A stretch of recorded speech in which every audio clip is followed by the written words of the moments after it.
Hello viewers, welcome back to பொற்செல்வியின் தமிழ் சமையல். இப்போது கேழ்வரகு கொழுக்கட்டை, அதாவது ராகி கொழுக்கட்டை எப்படி செய்கிறதுன்னு பார்க்கலாம்.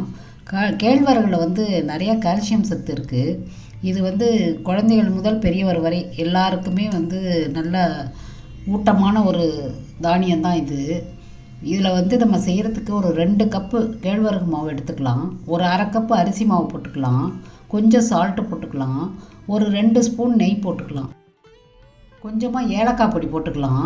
ஒரு 1/4 கப்பு துருவின தேங்காய் போட்டுக்கலாம்.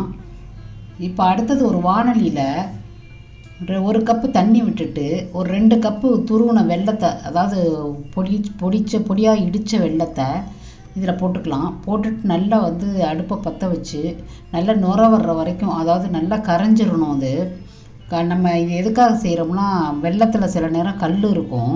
அதெல்லாம் நம்ம வடிக்கிறதுக்காக இதை கொதிக்க விட்டு வடியை வச்சு எடுத்து வச்சுக்கணும் ஒரு கிண்ணத்தில். நல்லா சூடாக இருக்கையில் தான் நம்ம அந்த மாவில் ஊற்ற போகிறோம். இப்போ பாருங்கள், இது நல்லா கரைஞ்சிருச்சு, எல்லாம் நல்லா கொதித்து வந்துருச்சு பாருங்கள். இப்போ நம்ம இதை எடுத்து மாவில் ஊற்றிக்க போகிறோம். இதுக்கு இடையில் மாவு நல்லா பிசைஞ்சு விட்டுறணும், அதாவது கிளறி விட்டுறணும். எதுக்குன்னா அந்த அரிசி மாவு, கேழ்வரகு மாவு, உப்பு, ஏலக்காய் பொடி, தேங்காய் எல்லாம் சேர்ந்து ஒன்றா கலந்து எல்லா இடத்துலையும் கலந்து வரணுங்கிறதுக்காக நம்ம கிளறி விட்டுக்கிட்டு, அப்புறம் இந்த சூடாக உள்ள இந்த வெள்ளை பாவு இருக்குது பாருங்கள், பாவு அதாவது கரைசல், வெள்ளத்தோட கரைசலை சூடாகவே இதில் ஊற்றணும். கொஞ்சம் கொஞ்சமாக ஊற்றி அதை ஒரு சப்பாத்தி மாவு பிசைஞ்சு வர மாதிரி அந்த பதத்துக்கு ரெடி பண்ணி வச்சுக்கணும். பாருங்கள், இதை எல்லாம் ஊற்றி முடித்ததுக்கப்புறம் கொஞ்சம் ஆறுன விட்டு கையால் பிசைஞ்சிங்கன்னா சப்பாத்தி மாவு பதத்துக்கு வந்துடும். அதுதான் நம்ம கொழுக்கட்டை பிடிக்கிறதுக்கு வசதியாக இருக்கும். நல்லா இது மாதிரி நல்லா பிசைஞ்சு விட்டுக்கலாம். இது ரொம்ப நல்ல ஆரோக்கியமான ஒரு கொழுக்கட்டை. இது சிறுதானியத்தில் ஒன்று தான் இது. இதை செய்கிறதுக்கு நம்ம சின்ன சின்னதாக உருட்டிட்டு நம்ம 4 விரலை வச்சு அப்படியே அமுக்கினோம்னா அழகாக நம்மளுடைய ரேகையும் அதில் படிஞ்சிருக்கும். குழந்தைகளுக்கு நம்ம கொடுக்குறப்ப நம்மளுடைய விரலுடைய பதிவு அதில் இருக்கிறப்ப அவங்களும் நல்லா சந்தோஷமாக சாப்பிடுவாங்க. இதை ஆவியில் இட்லி மாதிரி வேக வைக்க போகிறோம். ஒரு 10 நிமிஷம் வேக வச்சிங்கன்னா போதும், நல்லா ரெடி ஆகிடும். ஏன்னா ஏற்கனவே இது வெந்த மாவு தான், அதனால் குயிக்காகவே வெந்துடும். அது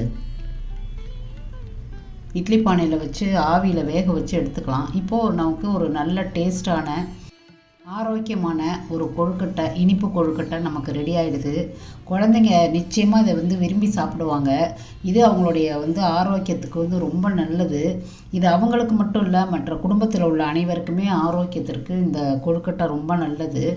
இது நம்ம ஸ்வீட் வேண்டாம்னு நினைக்கிறவங்க வெல்லம் போடாமல் அப்படியே வெந்நீரை விட்டு கூட நீங்கள் இந்த கொழுக்கட்டை செஞ்சு வேக வச்சு சாப்பிட்லாம். அதில் கடுகு உளுத்தம் பருப்புலாம் தாளித்து கொட்டி.